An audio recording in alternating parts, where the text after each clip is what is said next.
Hello. So, I decided to pick my topic on what are quasars. I was going to do something with space anyways, but when I saw quasars on the assignment sheet, I googled it and I was instantly hooked. Now, quasars should be interesting because they are currently the brightest known objects in the universe and one of the biggest as well. Unfortunately, there's no quasars during our time, but all quasars that we see were created billions and billions of years ago. So, what is it? Well, it's basically a massive and extremely remote celestial object, emitting exceptionally large amounts of energy and typically having a star-like image in a telescope. But before we go on any further, let's take a look at how they form. It is formed by a supermassive black hole sucking in a considerable amount of matter in an exertion disk. This causes the matter to begin spinning around the disk, as you can see in the video.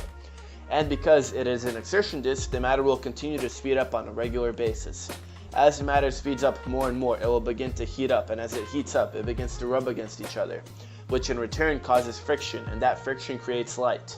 This light is what is visible to us, and that light can even outshine the galaxy in which it resides.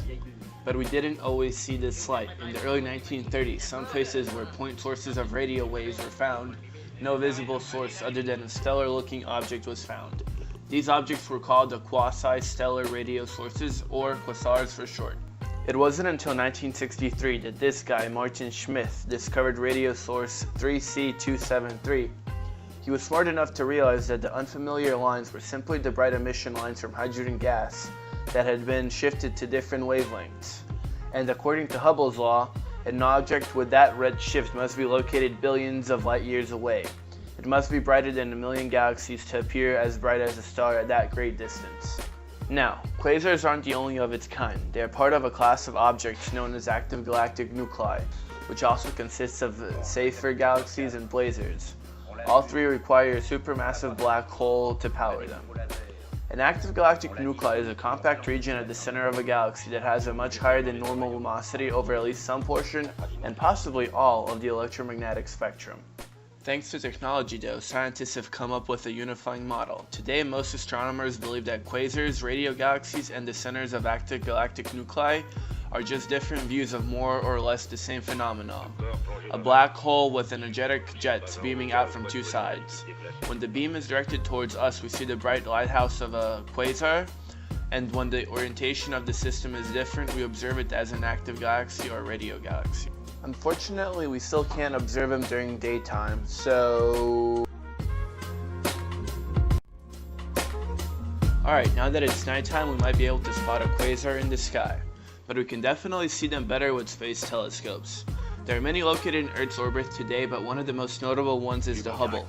Although not the first space telescope, Hubble is one of the largest and most versatile, and is well known as both a vital research tool and a public relations boon for astronomy.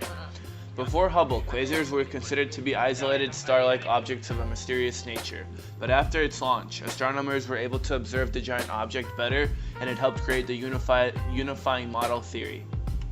The last thing I want to mention are red quasars. They are the most distant quasars. This one right here is currently the brightest and the most distant yet found. It is 29 billion light years away, and it is believed to exist just 770 million years after the Big Bang. Overall, quasars are massive and extremely remote celestial objects from the early stages of the universe that currently emit the brightest known light. They were discovered in 1963 and ever since helped provide astronomers with information about the early stages of the universe, because the further away scientists look, the further back in time they can see. I hope in the future we can look even further back into time and maybe even one day travel there. It would also be cool to figure out if our Milky Way galaxy once hosted a quasar that has long been silent.